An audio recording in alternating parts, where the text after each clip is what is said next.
Nosotros hoy lo que les queremos hablar es cuáles son los aspectos importantes para que puedan operar un negocio. Vamos a iniciar desde lo más, digamos, sencillo. Entonces, hay dos maneras para que se pueda constituir un negocio, digamos, en Costa Rica. La primera manera es si se quiere hacer a título personal, que no se necesita ninguna sociedad, o la segunda manera es si se quiere hacer a través de una sociedad, que es lo que nosotros siempre recomendamos a nuestros clientes. En Costa Rica actualmente existen 4 tipos de sociedades, pero las dos más comunes es la sociedad anónima y la sociedad de responsabilidad limitada. Siempre cuando se hablan de esta, lo primero que nos dicen los clientes es qué diferencia hay entre cada una, que ahorita las vamos a ver, y cuáles son los costos y las obligaciones que tienen. Tener una sociedad anónima o una sociedad de responsabilidad limitada es exactamente igual a nivel de costos y obligaciones. Si yo opto por una sociedad anónima, tengo que presentarme ante un notario público y completar toda la escritura con la información básica, así como también con la sociedad de responsabilidad limitada. ¿Qué tipo de información yo necesito? ¿Cuál es el nombre que le quiero dar a la sociedad? ¿Cuál va a ser el domicilio que va a tener? ¿Cuál va a ser el objeto que se va a perseguir? Si no se tiene un objeto claro, se puede colocar un objeto genérico. ¿Cuál va a ser el capital social que se va a contar? Digamos, cuánto va a ser el aporte que cada accionista va a dar. Y información, digamos, como básica que se necesita para el giro ordinario del negocio. Aquí están las principales diferencias de la una o la otra. Hay unas que son más tal vez técnicas, en el sentido como, no es que no agreguen valor, sino es que es más de organización interna de cada negocio. Como por ejemplo, en la SA lo que hay son acciones, mientras que en la SRL son cuotas. La transferencia de estas dos es diferente. Vamos a colocar muchos ejemplos para que para la audiencia sea sencillo entenderlo. Por ejemplo, si Daniel y yo somos socios de una sociedad, los dos las vamos a constituir, pero hay un requisito obligatorio por ley que se dice que en Costa Rica solo 2 personas pueden constituir una sociedad. Es decir, no pueden nacer una sociedad siendo un único accionista. Si después que la sociedad es constituida, una sola persona puede ser la dueña del 100% del capital social. Entonces, si Daniel y yo constituimos una sociedad y en esa sociedad yo quiero ser totalmente el accionista y estamos hablando de una SA, Daniel me va a traspasar y a endosar las acciones. Mientras que si estamos hablando de una sociedad de responsabilidad limitada, lo que vamos a hacer es una cesión de cuotas. Como les digo, esto es más como técnico que otra cosa, pero siempre es importante, digamos, como tener en cuenta estas diferencias. A nivel de fiscalización, una sociedad anónima tiene, además de una junta directiva, un fiscal, que la función primordial del fiscal es, como lo dice la palabra, fiscalizar el buen orden y manejo de la sociedad. Mientras que una sociedad de responsabilidad limitada no tiene una junta directiva. Esta es tal vez la característica primordial de cuando la persona está optando por cuál elegir. Porque nosotros lo que recomendamos siempre es, si usted va a tener una sociedad en la que solo usted va a ser el accionista, es mejor tal vez tener una sociedad de responsabilidad limitada, porque no necesita estar llenando, digamos, campos en puestos de junta directivas, que normalmente la gente lo que hace es optar por la familia innecesariamente. Mientras que si usted va a tener una sociedad en la que van a tener 2 o 3 accionistas, lo ideal sería tener una sociedad anónima, porque es más fácil, digamos, poder limitar las responsabilidades de cada quien. Además de, digamos, del tipo de sociedad, hay un montón de documentos importantes, como por ejemplo, contrato de accionistas, en el que se pueden regular las relaciones que tiene cada uno, digamos, las funciones, por decirlo de alguna manera, que tiene cada uno de estos. Con respecto a la forma de la organización, era más o menos lo que le estaba comentando, que es literalmente la principal característica que nosotros ofrecemos. A nivel, como lo mencioné anteriormente, de obligaciones, tanto una SA como una SR tienen las mismas obligaciones. El pago de impuestos de personas jurídicas, ahora presentar la declaración de beneficiarios finales, pagar el timbre correspondiente de educación y cultura, y, por ejemplo, cada 3 meses después del periodo ordinario tiene que realizar una asamblea de socios en las que se haga una distribución de dividendos en caso que los haya. Es exactamente igual para las dos. Como les dije, principalmente la característica primordial va a ser qué es lo que quieren hacer, qué característica tiene el negocio, se tienen o no más socios. Hay muchas personas extranjeras que vienen al país y lo ideal para esas personas, si no tienen socios, es tener tal vez una sociedad de responsabilidad limitada, porque se pueden colocar al accionista como, o sea, además de ser accionista, como gerente y listo, ¿no? Como vuelvo al punto, no se necesita rellenar espacios sin necesidad. Buenos días a todos, de nuevo también el agradecimiento por acompañarnos. Esperamos que esta charla que estamos impartiendo el día de hoy pues sea muy provechosa para todos ustedes. Aquí es importante, tal vez metiéndonos un poquito más en la práctica, lo decía Dani en algún momento, el tema de escoger con cuál sociedad irme para efectos de empezar un negocio va a depender muchísimo de la organización de la sociedad y de cuántos socios, porque generalmente si yo voy a hacer un negocio donde va a ser mi persona y no voy a tener nadie más como socio, lo más conveniente ahí va a ser la sociedad de responsabilidad limitada en comparación con la sociedad anónima para efectos de que la estructura como tal, que son muchas veces formalidades, no me vaya a ocupar más y a quitar un poquito la paz para efectos de poder constituirla. Más allá de eso, es importante entender, las sociedades anónimas generalmente son constituidas cuando es una empresa, digámoslo así, ya grande, donde realmente se requiere una junta directiva para dar ciertas tomas de decisiones, donde realmente van a haber socios. Es importante rescatar que las sociedades anónimas permiten dos tipos de acciones, que son las acciones comunes y las acciones preferentes, que las acciones preferentes se crean dentro de una sociedad cuando generalmente se requieren de inversionistas. Entonces estos inversionistas son parte, tienen una participación, pero generalmente con acciones preferentes no se tiene voz más no voto, que es una de las grandes diferencias, situación que no puede pasar con las sociedades de responsabilidad limitada. También es importante que sepan de que las sociedades se pueden transformar. Es decir, yo podría iniciar un negocio donde creería que vamos a estar, no sé, 3 socios y tal vez de esos 3 socios todos pueden actuar de manera separada o conjunta, pero de igual forma veo la posibilidad de crear una sociedad de responsabilidad limitada. Resulta que crece la empresa, el negocio, y vemos una necesidad de meter inversionistas o vemos una necesidad de tener una junta directiva. Yo esa sociedad de responsabilidad limitada la puedo transformar a una sociedad anónima. Es una asamblea que se celebra y con eso ya queda el mismo nombre y demás. Se cambia nada más un poco el tema de la cédula jurídica, pero continúa el mismo negocio y nada más se hacen los cambios en las diferentes instituciones, sea que ya está inscrita en el Ministerio de Trabajo, en la Caja de Seguro Social, porque ya viene ejerciendo una actividad de por medio. Entonces, yo creo que en este caso, y pensando de que va a ser una empresa, yo siempre voy a intentar, si no es porque requiere de una estructura especial, nosotros siempre vamos a intentar recomendar una sociedad de responsabilidad limitada porque la estructura se convierte más simple. Adelante. Muchísimas gracias. Bueno, después de haber concluido las diferencias primordiales entre una sociedad anónima y una sociedad de responsabilidad limitada, vamos a los siguientes pasos. Una vez que ya la sociedad la tenemos constituida, vamos a ver cuáles son los permisos necesarios que se necesitan para digamos, poder explotar e iniciar mi negocio. Nosotros aquí en esta como línea del tiempo los colocamos de esta manera: el uso de suelo, el permiso sanitario de funcionamiento, la patente, la inscripción de trabajadores ante el IMSS, la inscripción de la caja y tributación. Ok, con respecto al permiso, al certificado de uso de suelo, ok, este es el permiso, digamos, como básico antes de poder tener los demás permisos. Aquí nosotros lo que vamos a decir es exactamente cuál es el requisito formal que se necesita y además de esto es por qué es importante y para qué nos los pide. ¿Qué tiene o qué característica primordial nos va a dar un certificado de uso de suelo? Lo principal es que nos va a decir que la actividad que yo quiero explotar en ese terreno se puede explotar. Entonces, es muy importante, digamos, para negocios que tienen que ver como con lavado y pulido de carros, en donde tal vez se pueden necesitar unas máquinas especiales que no cualquier, digamos, local lo podría tener. Entonces, ¿ante qué institución se tramita esto? Eso se tramita ante cualquier, digamos, la municipalidad competente, dependiendo de la zona. La municipalidad tiene un plazo de 10 días para poder otorgárnoslos. Se lo da a cualquier persona, no necesariamente tiene que ser el dueño del inmueble.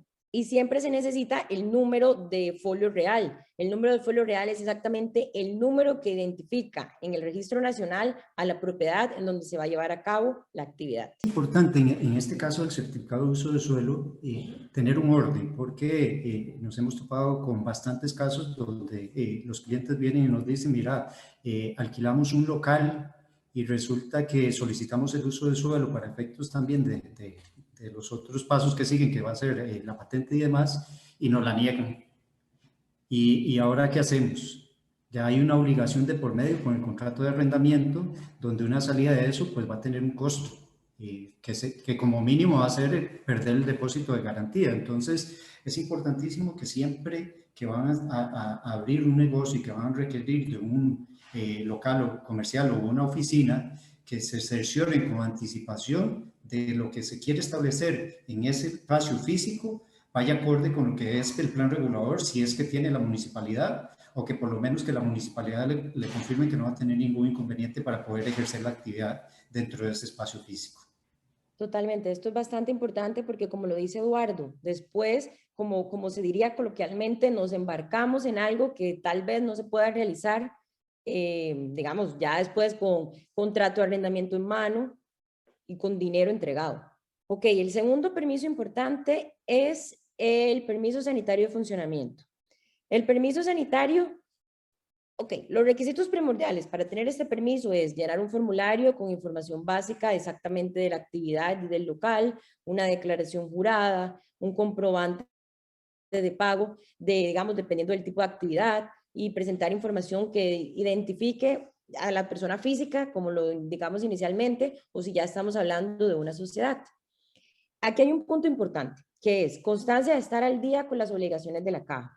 Esto se malinterpreta y lo quiero como aclarar, porque si yo estoy constituyendo una sociedad, digamos, empecemos si yo estoy constituyendo un negocio y estoy empezando, todavía yo no me tengo que estar inscribiendo ante la caja porque todavía se supone que no tengo los permisos necesarios para poder operar. Pero ayer, en estos días, cuando estábamos revisando internamente nosotros en la charla, también hablábamos mucho que mucha gente a veces cuando quiere constituir una sociedad, ya tiene, perdón, cuando quiere abrir un negocio, ya tiene una sociedad. Entonces, aquí este requisito lo que hace es primordialmente es, si usted no se ha inscrito a la caja, el punto es que no tenga deudas pendientes con ella, ya sea que sea una nueva sociedad con la que está operando o si es una sociedad vieja en la que no va a tener, digamos, como ningún problema ante este requisito. Porque después sí vamos a tener que inscribirnos ante la caja. Aquí también es importante aclarar el tipo de riesgo. El tipo de riesgo va a ir determinado de la actividad comercial que se va a indicar. Y con esto también va a ser el monto que la Filmina, si es un riesgo alto, lo que se va a pagar por el permiso sanitario de funcionamiento son $100, si es moderado son 50 y si es bajo es 30. Además de los requisitos, digamos, básicos que agregamos, dependiendo del giro ordinario del negocio, pueden ser que nos estén pidiendo más requisitos. Como por ejemplo, si yo quiero hacer una construcción, me pueden pedir el visado de planos o disponibilidad de agua. Si yo voy a tener que ver algo con ambiente o con MINAE, igual me pueden pedir perfectamente todo este, digamos, tipos de certificados y permisos para poder tenerlo. Si yo estoy diciendo que yo soy una pequeña y mediana empresa inscrita ante el MEI, me pueden pedir el certificado. El segundo permiso que estamos hablando ahora es la inscripción ante el INS y el porqué de la importancia de verdad de inscribirse. Este trámite es realmente bastante sencillo. Lo que se busca ahí es tener una póliza de riesgos de trabajo porque es lo que va a permitir garantizar la protección de los trabajadores ante un eventual accidente durante sus funciones. Esta póliza es, digamos, como lo mencioné anteriormente, es bastante sencillo, se llena una solicitud respectiva, se indica la información básica de los trabajadores, el patrono puede incluirse si lo desea. El trámite dura aproximadamente de 2 a 3 horas, dependiendo de la sede que se vaya, y se hace ante una institución del INSS. Después, la patente. Es importante para yo poder tener la patente que ya antes tenga el permiso sanitario de funcionamiento, porque un parte de los requisitos que me van a pedir para poder tener la patente es este que anteriormente mencionamos. Igual que los permisos anteriores, hay que llenar formularios indicando exactamente la actividad que voy a desarrollar, en dónde la voy a desarrollar, aportar la póliza de riesgo del INSS, pagar lo correspondiente digamos, al formulario de la patente para poder operar. En algunos casos nos piden que presentemos copia del contrato de arrendamiento. Cuando se pide esto, esta copia del contrato tiene que ser certificada por un notario público. Si estamos hablando de una sociedad, hay que aportar una personería literal que esté, digamos, vigente y toda la información que identifique a los propietarios. Importante tal vez en el tema de patentes, que nos han hecho también bastante consultas, clientes cuando están abriendo un negocio, es el hecho de si debo esperar ese plazo que tiene la municipalidad para otorgar la patente o si puedo iniciar con la actividad, ya que ya tengo el contrato de arrendamiento y ya estoy pagando un alquiler. Realmente, si nos vamos sobre la letra de lo que establece la ley, se supone que hasta que no esté la patente no podría estar operando. Pero en la práctica se diferente forma. Empieza a operar y con la solicitud de la patente y el recibo que se le otorga en la municipalidad, en caso de que alguien viene a hacer una inspección, lo muestren y con eso pues nunca ha habido ningún inconveniente al respecto ni se le ha aplicado ninguna multa por parte de la municipalidad o alguna autoridad. Sí, esto que dice Eduardo es bastante importante porque cuando se va a solicitar una patente, se tiene hasta 30, la municipalidad tiene 30 días para poderla otorgar y depende de la época, esto a veces resulta bastante complicado. Hace unos años, en diciembre, tuvimos un cliente en el que le presentamos, digamos, lo estábamos ayudando con todos los permisos y en diciembre se solicitó ante la municipalidad de Curridabat, me acuerdo que fue la patente. En enero, cuando ya se había vencido el plazo, estuvimos pendientes y encima para ver qué pasaba y no, lo que nos decían en la municipalidad eran que los encargados de patentes estaban apoyando en ese momento al departamento de la declaración de bienes inmuebles, entonces que todavía no nos podían dar una respuesta. Entonces, esta solución que da Eduardo en este caso de verdad que es bastante importante porque a diferencia de otros países como en Panamá, un negocio puede operar en 4 o 5 días. Aquí lo que más demora de permisos es de la patente. Hay municipalidades muy buenas, como la Municipalidad de Santana. Es súper buena, es súper rápida, la de Escazú también es muy buena. Pero hay otras municipalidades que en nuestro gremio siempre hablamos que cada municipalidad es un mundo, porque se está lidiando internamente con procedimientos de cómo funcionan y cierto tipo de burocracias. Bueno, para recapitular entonces, los permisos que llevamos hasta este momento son permisos, bueno, certificado de uso de suelo, permiso sanitario de funcionamiento, inscripción ante el INSS, patente comercial. Ahora vamos a ver uno de los permisos más importantes, inscripción ante la caja. Hay un artículo del Reglamento General de Salud que indica que sí o sí hay que inscribirse ante la caja, porque muchísima gente siempre nos dice, y si yo no me quiero inscribir porque ya yo estoy inscrito, hay que inscribirse. Siempre a la caja hay que tenerle de verdad que bastante respeto. Entonces, ante este punto es importante digamos, que tener que claro varias situaciones. La primera es, los requisitos son requisitos igual que los anteriores, completar formularios con información básica del nombre del trabajador, fecha de ingreso, ocupación, cuando sea persona jurídica, indicar la personería. Es importante, porque nos pasa mucho, que es el inspector de la caja, cuando yo estoy haciendo el trámite, él va a llegar al lugar en donde yo dije que voy a tener mi operación a realizar una inspección y puede llegar, digamos, como de sorpresa. Entonces, ahí la importancia, digamos, que tiene este tema. Y él ahí va a hablar, digamos, con las personas que estén para ver si se está reportando el salario, digamos, real que se está diciendo.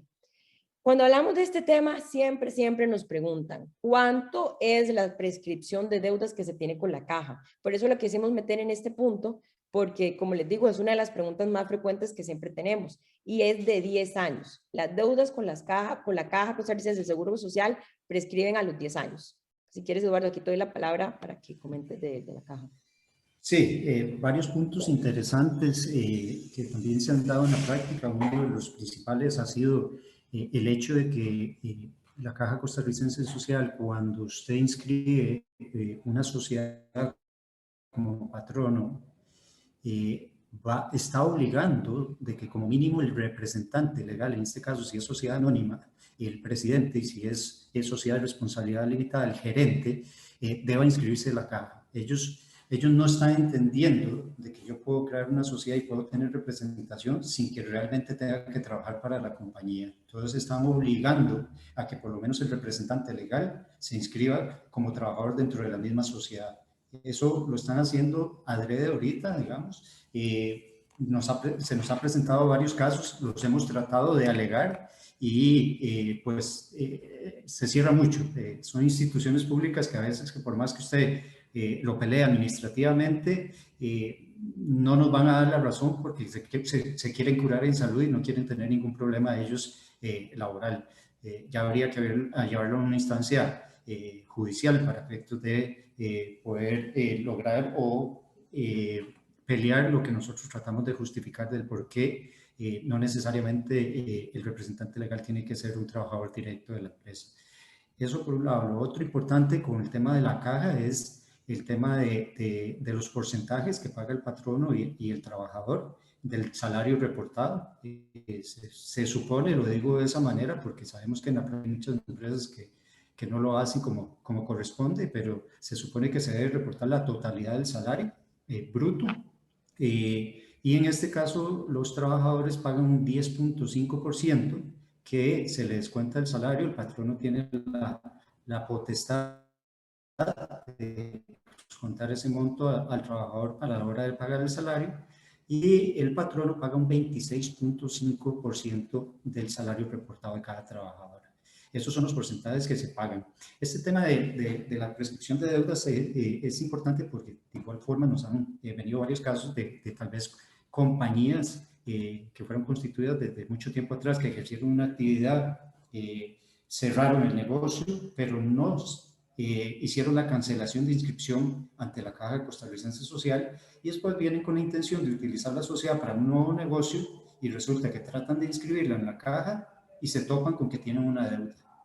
Es importantísimo eso porque realmente la prescripción es 10 años, es un plazo bastante extenso y en algún momento si ustedes necesitan, no sé, hacer un alto al negocio o un trabajador sale y ustedes no hacen el trámite ante la caja, pues lógicamente la caja no va a hacer de oficio de parar, digamos, el cobro de lo que se ha venido reportando y va a ir acumulando deuda. Entonces, en ese sentido es importante. Cabe rescatar que es la prescripción de la deuda de 10 años. Sin embargo, los intereses que cargan, la prescripción es un año. Entonces, si la caja no hace ninguna gestión de la interrupción de la prescripción de intereses, significa que usted al final, aunque tenga una deuda de hace 15 años, los intereses tiene que solicitar la prescripción para pagar solo el último año o el periodo, sí, del último año donde usted hace algún contacto con la Caja de Seguro Social. Y para concluir este tema de la caja, hay un artículo que establece que se tienen 8 días hábiles una vez yo como patrono tengo mi negocio o yo como trabajador independiente voy a realizar mi actividad para inscribirme ante la caja. Por eso les decimos que el tema de la caja de verdad que es bastante serio y digamos, merece la importancia. ¿Ok? Otro tema bastante importante es tributación. Con respecto a tributación, aquí nos vamos a centrar de manera general sobre el impuesto de renta y el impuesto de venta. Entonces, así como yo ya cumplí todos los demás permisos, yo tengo que inscribirme ante Hacienda para poder, digamos, ejercer mi actividad, poder darle facturas a los clientes y cumplir con el respectivo impuesto de venta, que en casi todos los casos, excepto algunos muy específicos, más que todos del área de salud, es de un 13%. Aquí le doy la palabra a Eduardo para que nos hable de los regímenes de recaudación. Tal vez rescatar con respecto a esos dos impuestos que indicaba Daniela en la filmina anterior, que es el de venta y de renta, tal vez es la periodicidad con que se deben de declarar los mismos, ¿verdad? El impuesto de venta es una obligación mensual que se debe de realizar dentro de los primeros 15 días de cada mes. Lógicamente hay un tema con la nueva ley del impuesto de venta, del tema de los créditos, que es lo que yo pago de impuesto de venta con lo que cobro, con lo que me cobran de impuesto de venta también. Y entonces hay un tema contable de que no necesariamente todo lo que pago, todo lo debo declarar, sino que depende mucho también del calendario. Se debe realizar una vez al año. En este caso cierra el 31 de diciembre. y hay un periodo de 3 meses para efectos de presentar la declaración de renta y de hacer los pagos respectivos si es que procede.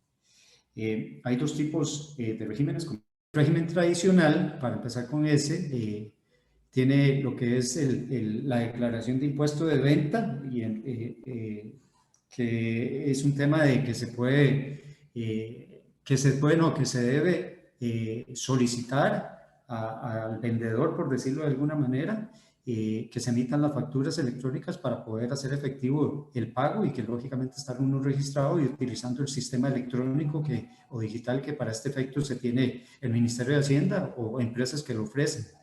Está también la declaración de renta, que como lo dijimos anteriormente, se hace anual, pero también está la obligación, que es un tema pues que se las trae y mucha gente no entiende, y yo le puedo decir que nosotros tampoco compartimos, que es el pago de adelantos, que va sujeto a la última declaración realizada y al monto que se tuvo que pagar. Entonces, generalmente nosotros estamos pagando por adelantado sobre el año fiscal que nos encontramos, sin realmente tener el conocimiento de que la empresa vaya a tener una declaración igual o mayor, porque si la tiene menor o tiene pérdidas, ir a pedir esos adelantos de renta es un dolor de cabeza en el Ministerio de Hacienda. Pero de igual forma es una obligación. Se supone que hay unas excepciones y hay que hacer unas solicitudes para poder evitar tener que pagar esos adelantos, pero es un trámite que con el Ministerio de Hacienda pues puede tardar bastante tiempo, y mientras que no se le otorgue ese beneficio, por decirlo así, que no es ningún beneficio, se debe hacer esos pagos parciales que son trimestrales, que es marzo, junio y septiembre. Y pues aplica sobre las utilidades, pero sobre las utilidades declaradas en el periodo anterior, no las que se van teniendo en cada trimestre, digamos, en la declaración que hago, en el pago que hago en marzo de esos parciales, no significa que fueron las utilidades que tuve en enero, febrero y marzo, no, sino que viene que se divide el monto total que pagué en diciembre o a inicios de enero sobre el periodo fiscal anterior. De ese monto lo divido entre 3 y es lo que corresponde de pagos parciales. Siempre va a ser el mismo monto cada trimestre. Ok, ya después de que hablamos de tributación, aquí rápidamente les vamos a mencionar que es importante tener en cuenta ya cuando ya yo tengo mi negocio puesto en marcha, por decirlo de alguna manera. Lo primero es, en Costa Rica prevalece, por decirlo de alguna manera, prima el principio de realidad. ¿Qué quiere decir esto? Que no es necesario que haya contrato escrito para determinar una relación laboral como tal. Entonces, porque hay ciertos aspectos que pueden determinar si existe o no. Por ejemplo, lo que es el horario, lo que es la descripción de las actividades, el salario acordado. Entonces, nuestra recomendación siempre que nosotros le damos a los clientes es tratemos de ordenarnos. Tratemos de tener un contrato en el que se coloquen las reglas del juego claras para las partes y se digan cuáles son sus labores, qué es lo que se espera, cuál es su salario, y así no hay ningún problema para el trabajador para poder cumplir sus funciones y para el empleador para poder exigirlas. Aquí también un tema importante que fue el que ya mencionamos es la obligación que se tiene de inscribirse a esos trabajadores ante. Importante indicar con el aspecto laboral, ese riesgo viene en dos sentidos. Uno es a nivel gubernamental, institucional, de inspecciones que puede realizar el Ministerio de Trabajo, y pues si se determina de que se está incumpliendo con dichos aspectos laborales, lógicamente pueden venir multas, y de eso también es que hay una conexión Ministerio de Trabajo, Caja de Seguro Social, y en ese caso, pues si se reporta, la caja va a ser retroactivo el cobro del seguro desde el momento en que se demuestre que inició labores la persona que se considera trabajador directo. Y el otro aspecto es muy importante también, es el caso de terminación de una relación laboral. Dependiendo de la forma de la terminación de la relación laboral o de la relación de servicios profesionales, esta persona que está con servicios profesionales podría acudir al Ministerio de Trabajo, y si se comprueba que existen los principios que conllevan un contrato directo de trabajo, de igual forma puede ser la empresa condenada y podría verse expuesta a multas y de igual forma hacer retroactivo todos los pagos de la caja más multas que también pone la caja. Entonces, yo creo que es un aspecto bastante importante a considerar.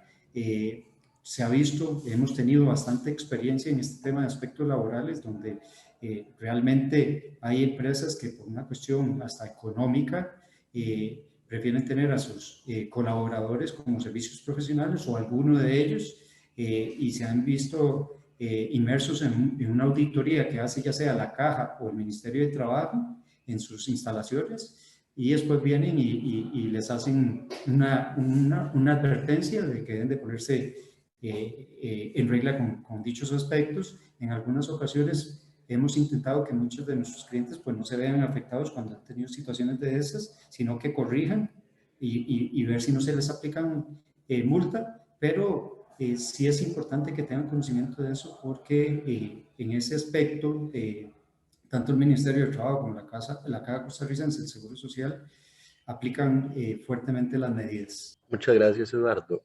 Voy a aprovechar que estamos con este tema y tenemos en el chat una pregunta de don Francisco Ramos.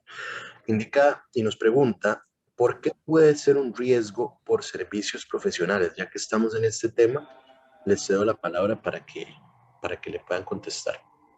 Claro, don Francisco, muchas gracias por la consulta. El riesgo viene en el sentido de que se considere, de que no se trate de una relación de servicios profesionales y que sea una relación de trabajo directa. Y esto es, se toma en consideración los principios que establece el Código de Trabajo para considerar una relación laboral a una relación de servicios profesionales o a un contrato de servicios profesionales. En este caso hay tres principios fundamentales. Que es la subordinación, el horario de trabajo y un salario fijo.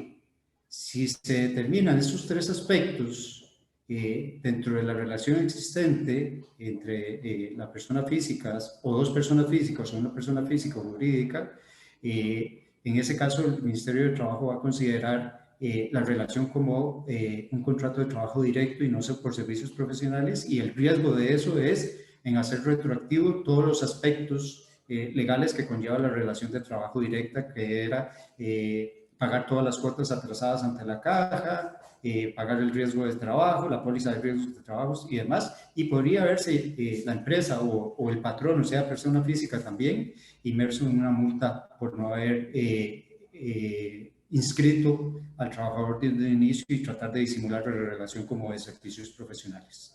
Es correcto. Por ejemplo, el ejemplo que nosotros siempre damos cuando se considera una relación de servicios profesionales es cuando se contrata a un abogado, cuando se contrata a un contador. Se contrata exactamente para que lo esté ayudando, digamos, vamos a ver, esto en el caso que no se tenga ni el contador ni el abogado trabajando 24/7, digamos, para uno, sino es que nada más le está dando como un servicio, porque es en esos casos, reafirmando lo que dice Eduardo, que no se dan los tres elementos para considerar una relación laboral.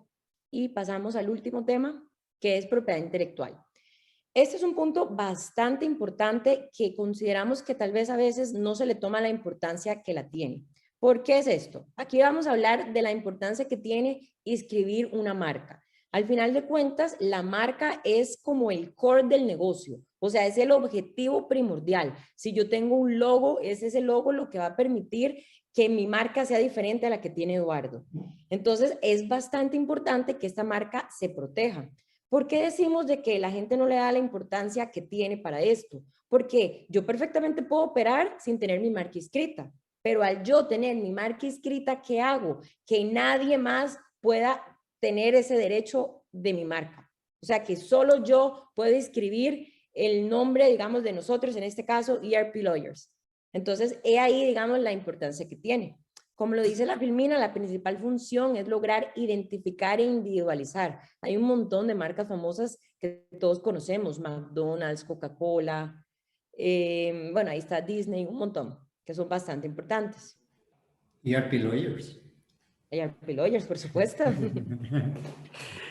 No, yo creo que tal vez ahí, tal vez agregando un poco de lo que establece Daniela, a veces realmente no le tomamos la importancia como lo indica Daniela y hay ciertos riesgos. Primero, el tema de tener una marca registrada es un activo, es parte del patrimonio de la empresa y puede generar un gran valor que lo digan estas marcas que aparecen ahí, que pusimos como ejemplos. Copiar una marca de Coca-Cola y yo ponerme aquí como la marca sin ninguna autorización de Coca-Cola, es una demanda de millones de dólares. Entonces, yo creo que eso es importante. Y lo otro es, muchas veces cuando se inicia un negocio no le tomamos la importancia de inscribirla. Y hay gente, aunque no lo crean, de que se dedica a estar inscribiendo marcas, de que ellos ven un potencial de alguna empresa que esté iniciando negocios y ven que no se encuentra registrada la marca, la registran ellos. Y esto es importante que se lo diga. En tema de propiedad intelectual no importa de que usted haya creado la sociedad y de que haya empezado un negocio donde le ponga cualquier nombre, en este caso voy a poner de ejemplo nuestra firma ERP Lawyers, que yo puedo generar el logo, puedo generar la sociedad y puedo iniciar actividad a través del mismo logo, donde me expongo, donde le doy exposición al logo y demás, ya ahí yo estoy intentando establecer una marca, pero esa marca no tiene ningún sentido si no la inscribo en el registro público. Y aquí es importante que si no lo hacen y empiezan a utilizarla y algún visionario, porque más bien le llamo aprovechado, ve que ERP Lawyers, mira, está creciendo, está haciendo un buen negocio, es reconocida, va y la inscribe, yo no puedo ir a alegar ningún derecho sobre la marca. Primero un tiempo, primero un derecho.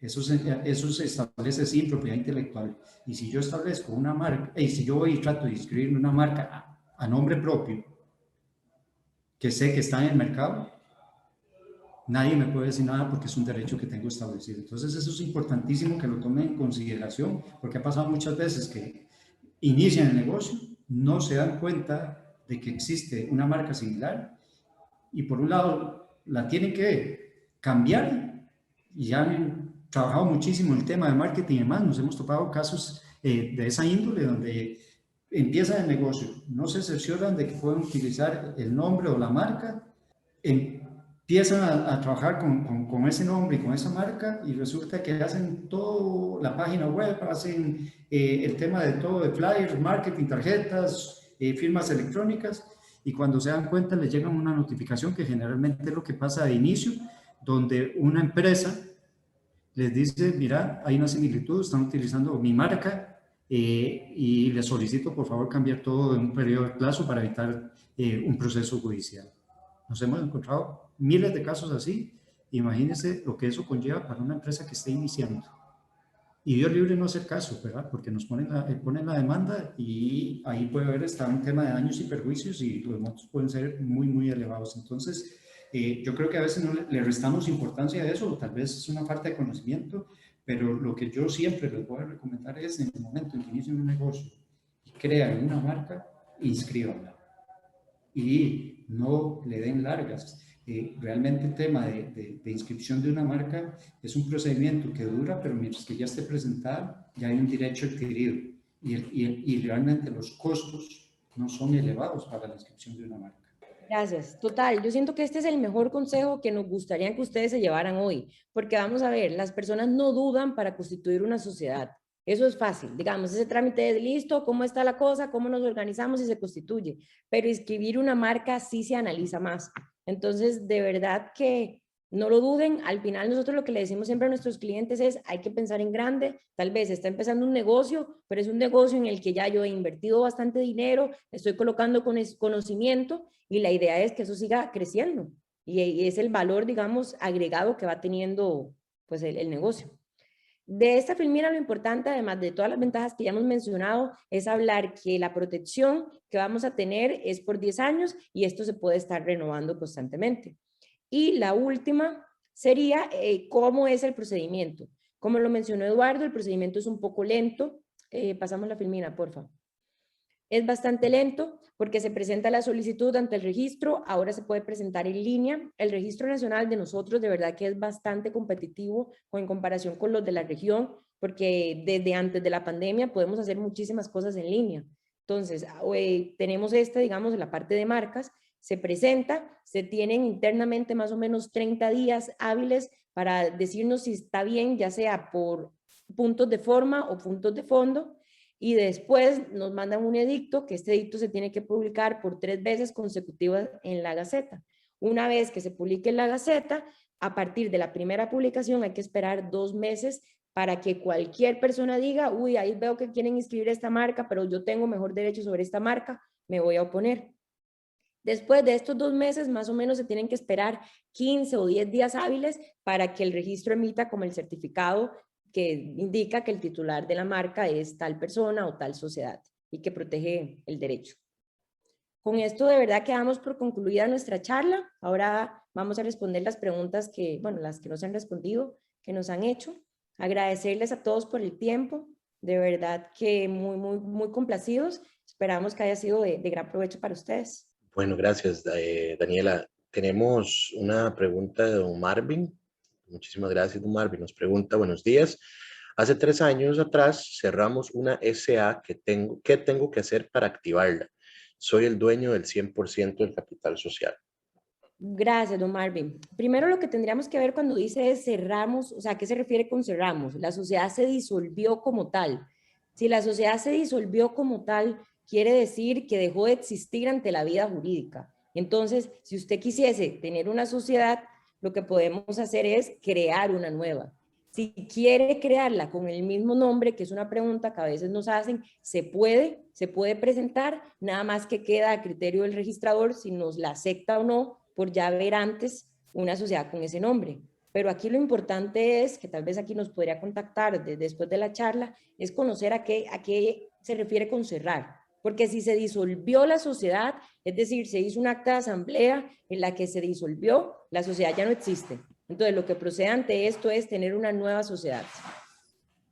Gracias, Dani. Y tal vez ahí intentar que se inscriba con el mismo nombre, que el nombre en las sociedades no tiene mayor relevancia. Mucha gente pues intenta inscribirla con el nombre que va a tener la empresa comercialmente hablando, pero no es una obligación.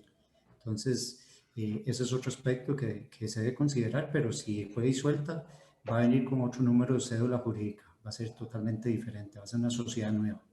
Muchas gracias. Bueno, aquí me dice usuario, es que no tengo el nombre, nos dice buenos días.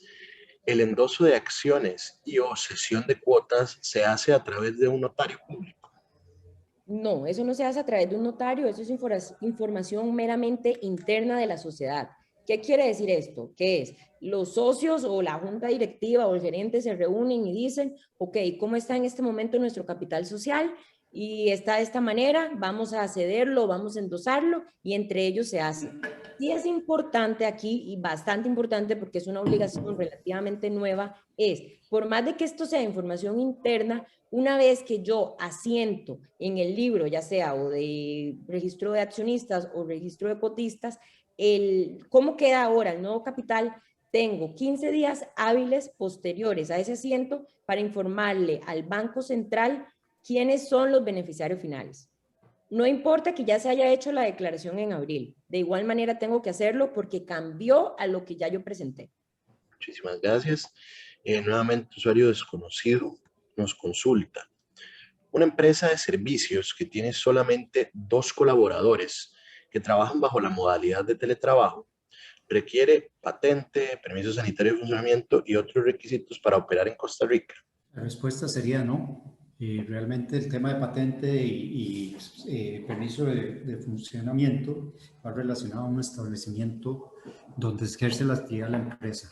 Si lo está haciendo de manera virtual sus colaboradores y no tienen una necesidad de ofrecer el servicio y tener oficina abierta para el público, pueden ejercerlo de esa forma sin tener que adquirir la patente y el servicio de permiso de funcionamiento. Ahí tal vez voy a retrocederme un poco, a agregar un poco con el tema del endoso o el contrato de cesión de cuotas. Efectivamente no lo debe hacer un notario, sin embargo, pues son documentos legales que tienen ciertas formalidades y generalmente para efectos de eso, la mayoría de las compañías se apoyan en sus abogados, que algunos de ellos son siempre notarios o algunos de nosotros somos notarios, pero sí tienen que, si lo hace la sociedad como tal, sin ninguna asesoría, tienen que cerciorarse de que estén cumpliendo los requisitos mínimos para que sea efectivo. Entonces, a veces se establecen en los artículos o en las cláusulas de constitución que, digamos, debe primarlo solo el presidente, el asiento cuando se hace el endoso de las acciones en caso de sociedades anónimas, de que el contrato de cesión de cuotas debe firmarlo ambas partes y el asiento debe firmarlo ellos mismos o el gerente. Entonces, hay detallitos ahí que se deben de tomar en consideración en caso de que lo vayan a hacer sin ninguna asesoría legal. Perfecto, muchas gracias. Nos quedan dos preguntas por acá. Bueno, esto Dani lo contestó, sin embargo, lo formulan diferente. Además de IVA, renta, ¿qué otros pagos u obligaciones tienen las sociedades ante la administración tributaria? Pago de impuesto a personas jurídicas, este pago se debe pagar hasta vamos a ver, si la sociedad ya está operando hasta el 31 de enero de cada año. No quiere decir que yo lo pueda pagar en marzo. Claro que sí, yo lo puedo pagar en marzo, en abril. Lo que pasa es que ya va teniendo multas. Además de esto, el timbre de educación y cultura, que actualmente está entre 9.000 y 12.000 colones, que es una obligación que se tiene que pagar desde cualquier plataforma del sistema de banca nacional. Y todos los demás que mencionamos. Y un tema adicional, tal vez, en tema de las obligaciones tributarias, que tiene que considerar es cuando hay repartición de utilidades también de dividendos.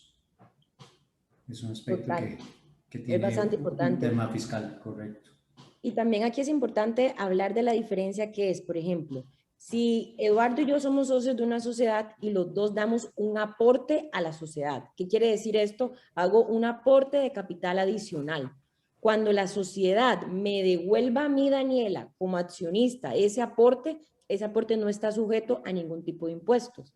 Caso contrario es lo que nos está diciendo Eduardo. Si nosotros somos socios de una sociedad, la sociedad está teniendo dividendos, nos van a dar utilidades, esas utilidades están sujetas al 15% de retención.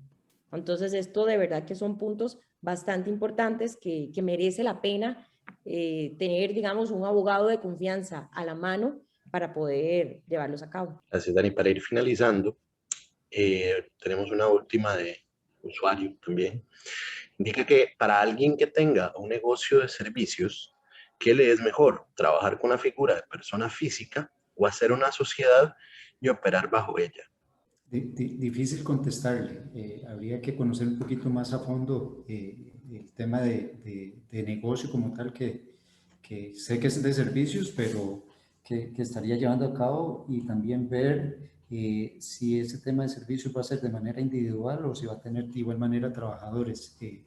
Ahí entra en juego varios aspectos y uno importante es las posibles contingencias, ¿verdad?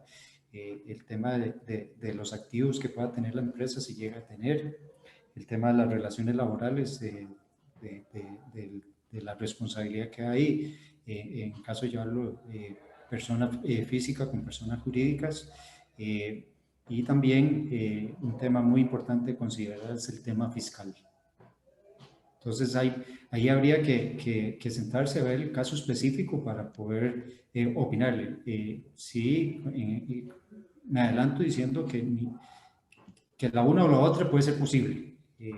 Sin embargo, pues hay ciertas cosas que analizar siempre para efectos de poder determinar qué sería más conveniente para la persona o personas que vayan a iniciar el negocio. Si llevarlo a cabo de manera física o jurídica. Lógicamente, en tema de jurídico, pues hay también ciertos gastos adicionales, contrario si se hace como persona física, pero a la postre puede ser un beneficio si tomamos en cuenta todas las aristas que están dentro del negocio de llevar a cabo. Gracias, Eduardo. Vamos con la última consulta que tenemos por acá de don Luis Enrique. Nos dice, buenos días, ¿el endoso de acciones se debe reportar al Banco Central de Costa Rica? Esto es un tema de registro de transparencia y beneficiarios finales. Dani, si quiere, pues responde. Gracias. Sí se debe reportar. Igual aquí respondo la otra pregunta que hacen, que es que si se debe presentar cuando se hacen cambio de las acciones. Sí se tiene que hacer, y la respuesta, la respuesta a esto es sencilla. La obligación de beneficiarios finales es una obligación anual. ¿Qué quiere decir esto? Que yo tengo del 1 al 30 de abril de cada año para indicarle al Banco Central quiénes son los accionistas de mi sociedad. Si yo en algún otro momento del año cambio estos accionistas, yo tengo 15 días una vez realizado el cambio para indicarle al Banco Central quiénes son estos. Entonces, sí es importante, ahorita Eduardo lo mencionó, por más de que sea información interna de la sociedad, estar de la mano de un abogado para poder realizar el cambio. Perfecto. Bueno, no tenemos más preguntas. Les agradecemos a todos por haberse conectado. Espero que el webinar haya sido de mucho provecho y estén atentos también a nuestras redes sociales, ya que mensualmente hacemos webinars de este tipo con distintos temas. Así que les agradecemos mucho y que tengan una muy bonita tarde. Igualmente de mi parte, y decirles que quedamos a disposición. La información de contacto la tienen visible en este momento. De igual manera pueden visitar nuestra página web, que de ahí nos pueden contactar también. Quedamos atentos a cualquier consulta que puedan tener o asesoría, y estamos para servirles. Muchas gracias por acompañarnos. Gracias, un placer. Hasta luego.